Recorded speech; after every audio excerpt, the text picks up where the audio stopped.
I want to start today with a little experiment, a little game with your mind's eye. Okay, I'm intrigued. Let's do it. So, if you're not, hurtling down the highway at 70 miles an hour, maybe close your eyes for a second. I Yeah. want you to picture something. When I say the words Quran or prophets or ancient Islamic history, Mhm. what's the movie that starts playing in your head? What's the landscape? Oh, it's immediate. I think for like 99% of people, even people who have spent their lives studying this, the image is it's yellow. It's sand. Sand, right? Yeah, vast rolling dunes. You see camels trekking across this scorching horizon. It's the harsh, unforgiving desert of the Arabian Peninsula, Mecca specifically. Exactly. It's that whole Lawrence of Arabia vibe. It's just, Yeah. it's baked into our collective consciousness. Okay. Now, keep that mental projector running, rewind, all the way back to the very, very beginning. The origin of our species, Adam and Eve. Mhm. How was Eve created? What's the image that pops up? It's the classic Sunday school picture, isn't it? Adam's asleep, God kind of reaches down, takes rib from his side, and from that crooked rib, that's where Eve is fashioned. Right. It's iconic. We know these things through a kind of cultural osmosis. It's like knowing the sky is blue. But here is the hook for today's deep dive, and it is a massive one. What if I told you that neither of those images, the desert setting or the story of the rib, is actually in the text? And when you say not in the text, you don't just mean it's vague. You're saying the text actively contradicts them. That is precisely the cliffhanger we are jangling over today. We're looking at a body of research that claims these powerful mental images aren't facts. They are inheritances. Inheritances. Yeah, they're traditions passed down by storytellers, medieval commentators, cultural habits, things that have actually maybe obscured what the book is trying to say. It's like a giant 2,000-year-long game of telephone. Yes. And by the time the message finally gets to us, the geography has literally moved thousands of miles. The biology has fundamentally changed, and we're left defending a map that, well, it just doesn't match the territory described in the source code. Today, we are attempting to strip all of that away. We're unpacking the work of a researcher named Dr. Khaled Waleed and his YouTube project, Almighty Covenant, or in Arabic, Mithaq al-Khaliq. Now, I have to give a heads up to everyone listening. Dr. Waleed is not your typical theologian. No, not at all. He doesn't quote the usual history books. He doesn't lean on the medieval hadith traditions. His approach is, well, it's fascinatingly rigorous. How would you describe it? He calls it a bayani deep dive. And the best way to think of it is like forensic linguistics. He treats the Quran not as a religious heritage object that you reverently place on a high shelf, but as a closed system of data, a self-contained unit. A closed system. Exactly. His core argument is that the book explains itself. And the moment you bring in outside maps or outside legends or stories from 300 years later, you corrupt the data set.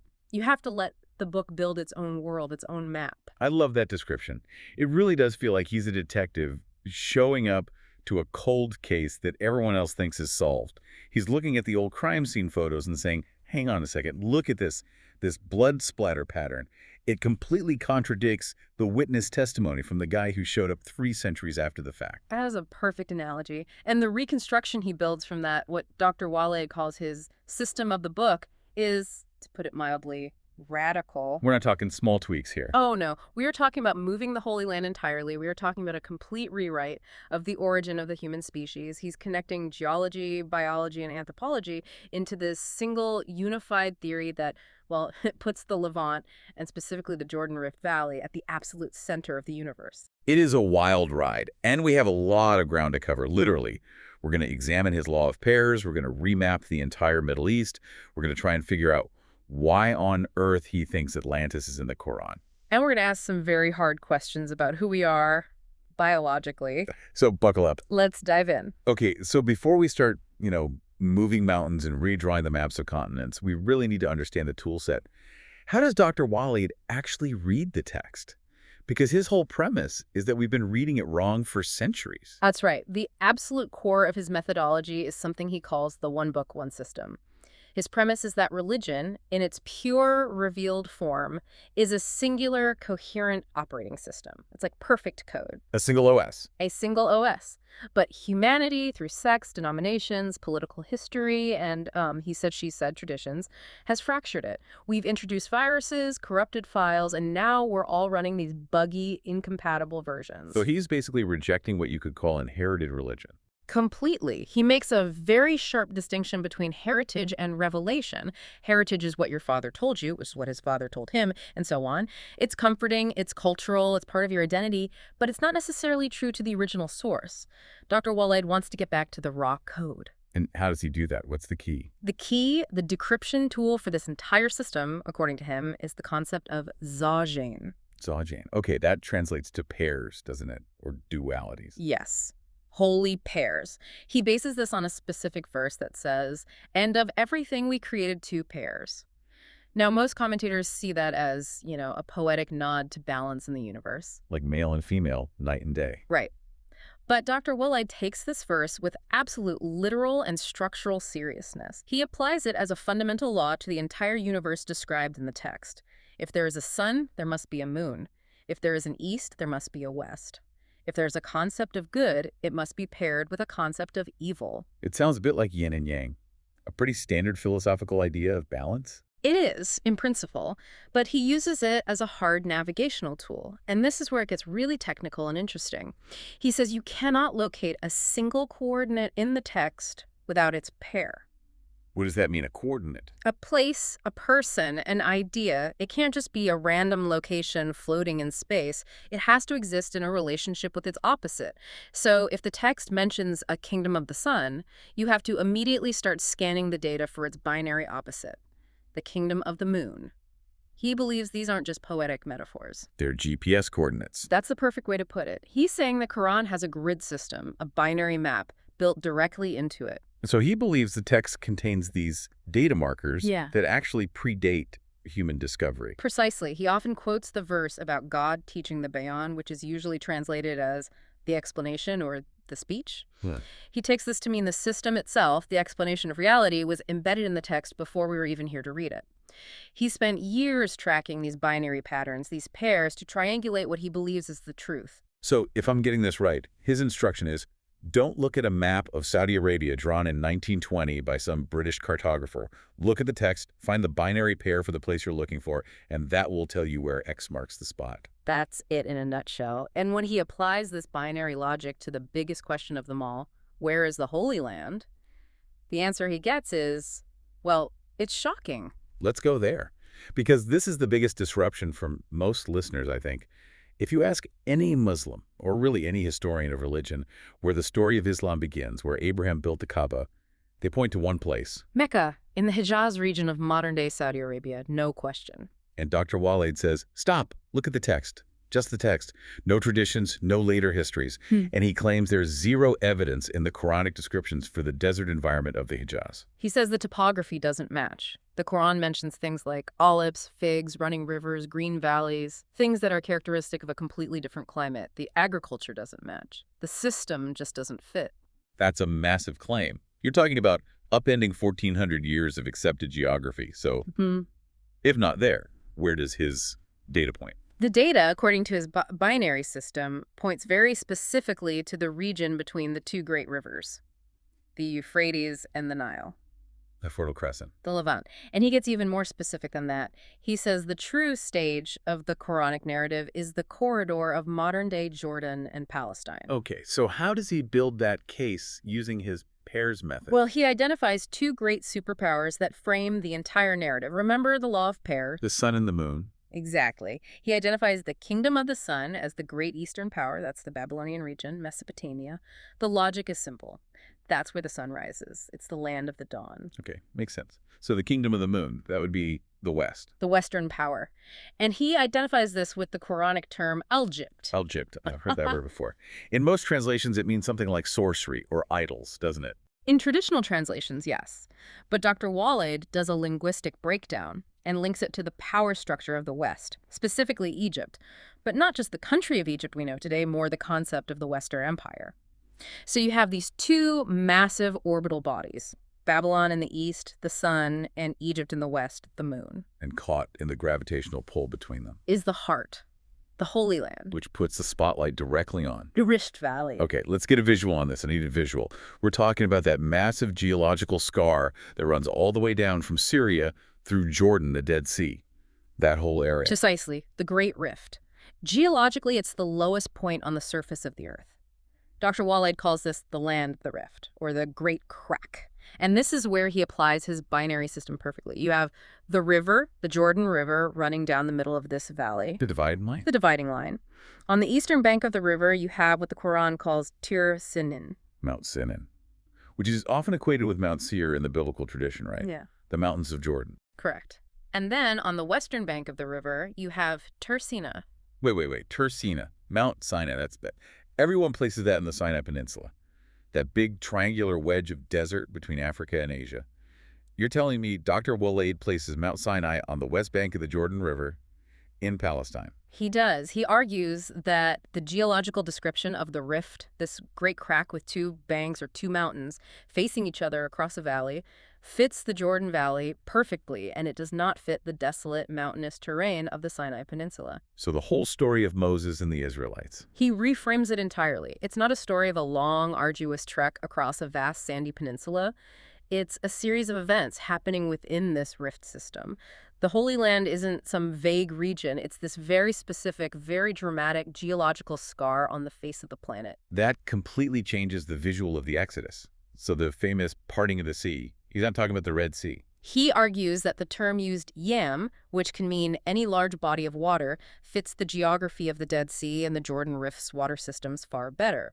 It shrinks the geographical scale, yes, but it dramatically intensifies the meaning. It becomes this localized, incredibly intense event in the heart of the world, rather than a wandering through the vast, empty wilderness of the Sinai. So in this new map, where does Jerusalem fit? And where does Mecca fit? Because you can't just ignore Mecca. It's the direction of prayer for nearly 2 billion people. Right. And he doesn't ignore it. In his reconstruction, Jerusalem, or Al-Quds, is the center. It's the Baka mentioned in the text. It's the absolute pivot point of the Adamic line, the stage where history happens. Okay, so Jerusalem is the stage. What is Mecca? Mecca is the Qibla, the direction of prayer. It's located in the east. He maintains that duality, that pair. You have the holy house, the stage of events, in the locus of Jerusalem, and you have the directional anchor, the Qibla, in the east. But the events, the stories of the prophets from Adam to Jesus, the struggles, the revelations, all of that, he argues, is happening in that Levant corridor, in the Rift Valley. It's fascinating because historically that narrow strip of land, the Levant, has always been the highway of empires. Everybody fought over it. The Egyptians, the Babylonians, the Hittites, the Romans, the Persians. And Dr. Waleed would say, exactly, that's the whole point. It is the land of the struggle. It's where the system placed the great test for humanity. It is the friction point, the grinding gear between the kingdom of the sun and the kingdom of the moon. Okay, so we've moved the map. The entire stage has been relocated to the Rift Valley. Now I want to bring on the actors, because Dr. Waleed's take on biology is, if anything, even more controversial than his geography. Let's talk about Adam and Eve. Right. This is where he really leans into his core argument of text versus tradition. Dr. Waleed is absolutely adamant about this. The story of Eve being created from Adam's crooked rib is a myth. He says it's just flat out not in there. It is not in the Quran. He claims it's an importation from other traditions, what are known as the Israeliyat or Israelite traditions, that came in later and corrupted the original understanding. The Quran, he says, never mentions a rib. It talks about creation from a single soul, a single self, but the specific mechanics of the rib, totally absent. Okay, so no rib. But we still have the population problem, right? The classic question every kid asks in Sunday school. If it was just Adam and Eve, did their kids, have to marry each other? Yeah. The incest problem. It's the huge logical stumbling block of the one couple populates the Earth model. Yeah. And Dr. Waleed, instead of ignoring it, he tackles it head on. He points out that the Quran details very strict, very clear prohibitions on incest. Sons cannot marry their mothers, brothers cannot marry their sisters. Right, those laws are central. But here's his key point. He argues that these laws are instinctual and primordial. They were established as part of the covenant before human creation even took place. They are hardwired into the system. I think I see where he's going with this. If the law against incest existed before humans were even on the scene, then God wouldn't create a scenario where the only possible way for humanity to survive is to immediately break that fundamental law. Exactly. It would be a contradiction in the system. It would be a bug in the source code. Therefore, he concludes, the one couple populates the Earth model has to be wrong. It's logically impossible within the book's own framework. So what's the alternative? He argues for a completely different method of population growth. And to understand it, he connects it all the way forward in the timeline to Mary. Mary, the mother of Jesus. How on earth does she connect back to Adam? He hones in on a very specific verse, a verse that directly links the creation of Jesus, or say, to the creation of Adam. The text says, the likeness of Jesus with Allah is as the likeness of Adam. Okay, and usually people interpret that metaphorically, like both were special creations by God's word, and it is a miracle. Dr. Waleed says, no, let's get more technical. Let's treat it like a logical statement, an equation, he says. Look at the biology of Jesus. What do we know? He was born of a mother without a father. A virgin birth. A virgin birth. So if Adam's likeness is the same as Jesus's, then Adam too must have been born of a mother without a father. Whoa, okay. Let's unpack that. He's proposing that Adam had a mother. Yes. He's suggesting that the whole creation from dust or creation from clay idea isn't a magician's trick where a mud statue suddenly stands up and sneezes. He sees it as a biological process initiated from the elements of the earth, which leads to a female. A female was first. No, Adam. He argues for the primacy of the female in creation. He says the first human creation was female, and this first female, or this first females, were able to produce offspring through a process he compares to parthenogenesis. Parthenogenesis. Okay, that's the scientific term for virgin birth, the phenomenon you see in nature. Correct.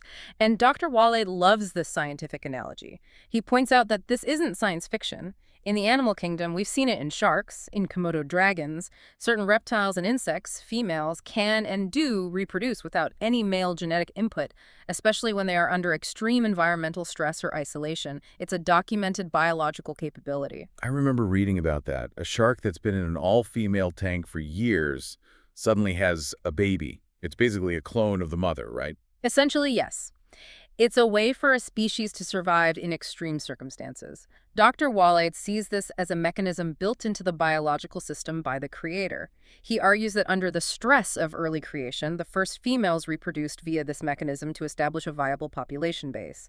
Then males were introduced into the lineage later on. So in this model, Adam isn't the first human being, full stop. Adam is a chosen individual from this pre-existing female-led lineage. He is born of a mother, but without a father, making his creation a likeness of Jesus' creation later on, and this completely solves the incest dilemma. Because there's no need for brothers and sisters to interbreed. Exactly. You have what he calls a purified lineage.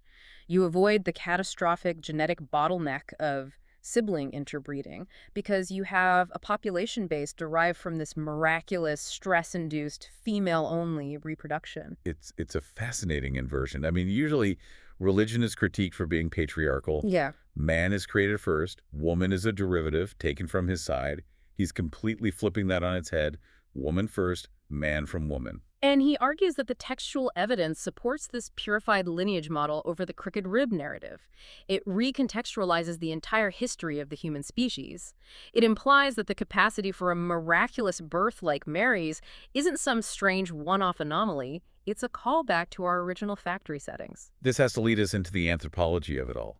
Because if Adam isn't the solitary first biological human in the way we've always thought, if there's already a population base, then who else is on this stage? Dr. Waleed makes a huge distinction between Bani Adam and Bani Israel. This is absolutely crucial for his historical reconstruction. For most people, children of Israel and children of Adam are, somewhat interchangeable terms, or they see Israel as just a later subset of Adam's line. Dr. Waleed argues they are two fundamentally distinct lines involved in a cosmic struggle from the very beginning. Two distinct lines. But wait, wasn't Israel just another name for Jacob, the grandson of Abraham? That's the standard family tree. Dr. Waleed completely challenges that timeline. He puts forward a radical idea that Israel is a being or an entity that was created before Adam. Before Adam? Hold up. How does he possibly justify that from the text? He points directly to the famous verse where the angels ask God before Adam is placed on earth, "Will you place therein those who will make mischief therein and shed blood?" He argues that this isn't a hypothetical question. The angels aren't just guessing about what humans might do. They are referencing a track record. They're pointing to a pre-existing entity. Yes. An entity which he identifies as Israel, who had already been on the land and had already demonstrated these traits of shedding blood and spreading corruption. That is a very provocative claim. So Israel, in his view, isn't just a tribal name for Jacob's descendants. It's a category of being, a man of blood. In his view, yes. He links the name Israel to the Arabic root Esra, which means to travel by night or to be moved. He suggests this entity was moved or traveled with across the land, tested, and failed that test by spreading corruption. This entity represents the mover, the wanderer, the one who is not rooted in the soil. And so Bani Adam, the children of Adam, are the opposite of that. They are the Bashar, the refined humans, and this is where he brings in his redefinition of what it means to be an Arab. Oh, right, the definition of Arab. Usually we think of that as an ethnicity, people from the Arabian Peninsula who speak Arabic. Dr. Waleed says that's a modern political definition. He goes back to the etymology of the word. He says Arab comes from the root Urab, which means the soil or the essence of a place. He defines an Arab not as an ethnic tribe, but as one of the people of the soil, the indigenous, original inhabitants of that specific holy land in the Levant. So to him, Arab equals native or indigenous. Exactly. Arab means the people who are rooted in that specific holy earth, the people who belong to the land as opposed to the people who move across it and occupy it. And he makes the claim that all 24 prophets mentioned by name in the Quran belong to this specific Arab-Adamic lineage. They are the guardians of the place. So you have this fundamental conflict set up from before the dawn of what we call human history. You have the indigenous people of the soil, the Adamic line, versus this other entity, Israel, that moves, occupies, and sheds blood. That is the fundamental dynamic of history in his view. It's not just political, it's anthropological, it's almost biological. And he uses this to explain the different words for human in the Quran. You have insan and you have bashar. I've always just assumed those were synonyms. Two different words for human being or person. Not to Dr. Waleed. He draws a sharp line. He says, insan refers to the ancient, primitive human form, and the Quran often criticizes insan as being hasty, weak, forgetful, ungrateful. It's the raw material. But Bashar is the refined human, the one who is given the good news, the one capable of receiving prophecy. The first Bashar, he argues, are the first Arabs, the people of the holy soil. It's like a hierarchy of spiritual evolution almost. In a way, yes. The Bashar are the ones who are fit to carry the trust, the divine message for humanity. Okay, let's take this entire framework, the new map, the new biology, the new anthropology, and apply it to history. Because he rereads famous stories like Pharaoh and Solomon through this lens. Let's start with Pharaoh. If the geography is the Levant and Mis doesn't mean the country of Egypt, then who on earth is Pharaoh? Dr. Waleed claims that Pharaoh was not a native Egyptian in the modern sense of the word. He identifies Pharaoh as an Akami Israeli. An Israeli pharaoh. That sounds like a complete contradiction in terms. In the traditional story, Pharaoh is the great oppressor of the Israelites. Right. But in Dr. Waleed's reconstruction, the script is flipped. He argues that Pharaoh was part of that Israeli bloodline, the occupier line, the line of the mover, that had taken control of the Misr. The Misr. Okay. In Arabic today, Misr literally means Egypt. If you book a flight to Cairo, your ticket says Misr. And he would say that is a later linguistic shift where the name of a specific place came to represent the entire country. In the Quranic context, he argues, Mis means a fortified place, a garrison, or a specific urban center, and it was located in Palestine or the borderlands of the Holy Land. He maps other terms like the source, the gathering place, and the Sahel, the coast, to locations within the Levant. So the Exodus wasn't a story of escaping from one country to another across a desert. No, it was a story of moving out of a fortified, occupied garrison zone within that same Rift Valley system.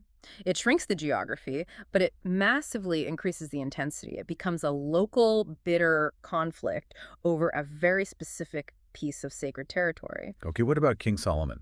He's such a central figure. Solomon is absolutely key. Dr. Waleed places the kingdom of Solomon firmly in Palestine, which the Quran calls the land of blessing. But here is the big twist in that story. The Queen of Sheba. Right. Traditionally, the kingdom of Sheba is located in Yemen, way down in the south of the Arabian Peninsula. And Dr. Waleed says, look at the binary, look at the system. Solomon is in the Holy Land, which is the center. The Queen of Sheba and her people worship the sun. So she represents the kingdom of the sun. The East. The East. Mesopotamia. Yeah, precisely. It fits his kingdom of the sun coordinate system perfectly. So he places the kingdom of Sheba in the east toward Mesopotamia or the Persian Gulf region, not south in Yemen. Because if she were in Yemen, she would represent south. And that would break the fundamental east-west binary of his system. Exactly. The system demands consistency. So the famous interaction between Solomon and Sheba isn't a north-south story. It's a story about the interaction between the center, the Holy Land, and the east, the Sun Kingdom. It really is a complete reorganization of the entire geopolitical chessboard of the ancient world. But there is one more piece that I think is going to surprise people the most: Atlantis. Ah, yes, the lost city. When I hear Atlantis, I mean, I think of Plato, I think of sunken cities in the Atlantic Ocean, I think of, Aquaman. I definitely do not think of the Quran. And yet, Dr. Waleed claims to have found it there. He connects it to a people mentioned in the text, the Jebusites, or in Arabic, the Yabus. The Jebusites, weren't they the pre-Israelite inhabitants of Jerusalem, according to the Bible? That's the ones. Dr. Waleed looks at the root word Yabus and connects it linguistically to Yabisa, which means dry land. He argues that when the waters of the ancient world receded, think of the receding of a great global deluge, the very first piece of dry land to appear on Earth was this specific region. The Jebusites, therefore, were the first inhabitants of the first dry land. Okay, I follow that logic, but that's a long way from Atlantis. How do we get there? He makes a linguistic link. He claims the name Atlantis is a Greek echo of the Quranic phrase Hadirat al-Bar, which means the presence of the sea, or a civilization that is present by the sea. And here's the kicker. He believes that the famous three circles of Atlantis described by Plato, the concentric circles of water and land, are actually a direct description of the structure of the holy sanctuary, the Masjid al-Haram. You're saying he's superimposing the blueprint of Atlantis directly onto the blueprint of the holy sanctuary. Yes. He sees them as the same geometric system, the mother of cities. He believes this ancient Jebusite civilization on the first dry land is the historical reality behind the myth of Atlantis. It wasn't lost in the Atlantic Ocean. It was the Hadirat al-Bar, the civilization that emerged from the receding waters in the heart of the world. And that connects all the way back to his redefinition of Arab as the people of the soil. Yeah. The first land, the first people. Exactly. You see how it all weaves together. The geography, the first dry land in the Rift Valley, the biology, the first purified female lineage, and the anthropology, the indigenous Adamic guardians, all converge on this one hyper-specific location on the planet. It is a staggering amount of synthesis. It's really like he's taken a kaleidoscope filled with all these scattered shards of history, Atlantis, pharaohs, Eve's creation, our DNA, and he's given it one sharp twist, and suddenly all the pieces have snapped into a completely new, coherent picture. And that is his entire goal, to show that the system is perfect and internally consistent, but that our traditional understanding has been flawed and fragmented. Okay, so let's zoom out for a second. We've covered his law of pairs, the radical relocation of the Holy Land to the Jordan Valley, the biological revision of Adam and Eve, this primordial struggle between Israel and Adam, and now the Atlantis connection. It's a lot to take in. A complete paradigm shift. It is. But what's the big takeaway here? Why does this matter? Is this all just, intellectual gymnastics? Is it a cool alternate history fiction to think about?